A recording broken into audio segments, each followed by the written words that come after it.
پوچھنا یہ تھا کہ آپ کا نکاح جو ہے وہ کس نے پڑھایا تھا اور آپ کی نکاح پر امیر اہل سنت کی طرف سے آپ کو کیا تحفہ ملا تھا؟ الحمدللہ عز و جل میرا نکاح قبلہ سید عبد القادر شاہ صاحب نے اللہ کی رحمت سے مسجد نبوی ریاض الجنہ میں پڑھایا تھا الحمدللہ.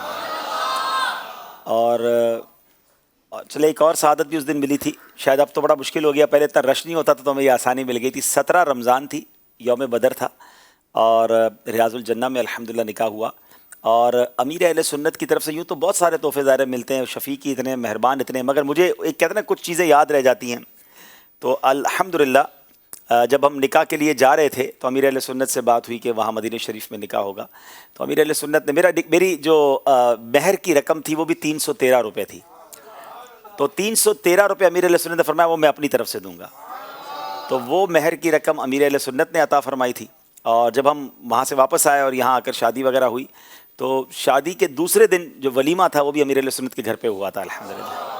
تو یہ سمجھیے کہ امیر اہل سنت نے دو بڑے عظیم تحفے دیے جو آج بھی یادگار ہیں. تو اللہ پاک امیر اہل سنت کو بھی سلامت رکھے اور قبلہ سید عبد القادر شاہ صاحب کو اللہ پاک مغفرت فرمائے، ان کے درجات بلند فرمائے. میرے کان میں ہمارے ہیڈ آف ذہنی آزمائش کہہ رہے ہیں کہ بھائی سال بھی بتا دیں کون سا تھا.